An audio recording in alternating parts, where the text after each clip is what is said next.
Thank you, Chair Crawford and Ranking Member Norton, for holding this hearing today on the Department of Transportation's regulatory agenda.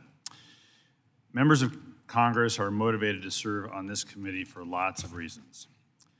Whether your interest in transportation includes reducing traffic fatalities, helping U.S. businesses compete in the global economy, combating pollution, creating jobs, or making transportation work for more communities, regulations do play a role in meeting these goals. While Congress writes the laws, federal agencies turn these legislative proposals into the rules of the road that can be followed and enforced. Federal agencies have professionals, engineers, planners, and economists who bring their expertise to bear to make our transportation systems work seamlessly. This DOT, under the leadership of Secretary Buttigieg, is implementing policies to make our transportation systems cleaner, greener, safer, and more accessible. And as the administration continues to implement the BIL, this committee will continue our oversight to ensure the regulations are consistent with the law and with congressional intent. We continue to have a roadway safety crisis, with a total of 42,795 people killed in traffic crashes on U.S. roadways in 2022. Nearly 6,000 of those people were killed in crashes involving large trucks, including 85 people from Washington State. The BIL took steps towards ending these preventable fatalities, including by requiring rear underride guards and automatic emergency brakes for commercial motor vehicles. Today we'll hear testimony from the Owner-Operator Independent Drivers Association, whose members are frontline workers with a vested interest in safety, and it's critical we listen to the voices of those directly impacted by truck safety standards. It's equally important that we listen to those whose lives have been devastated by the loss of a loved one in a traffic crash.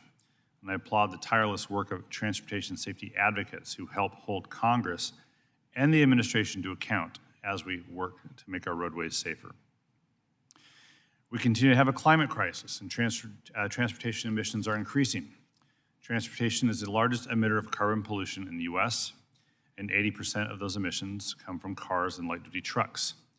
The Biden administration's greenhouse gas performance measure was a small but important attempt to address climate change.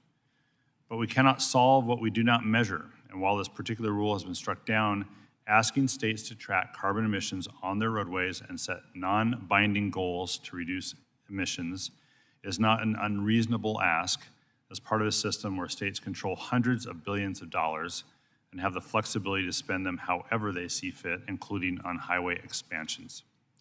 Ignoring the link between transportation and climate change will not prevent roadways from being washed out during storms, pavements from buckling under extreme heat, or tunnels from flooding during a hurricane. So I look forward to the testimony from Transportation for America on how we can chart a better path forward. Clear, consistent rules save time, save money, and certainly save lives. They underpin our ability to travel freely, for businesses to ship their goods to market, and for people with differing abilities to access the transportation systems that they need to get around.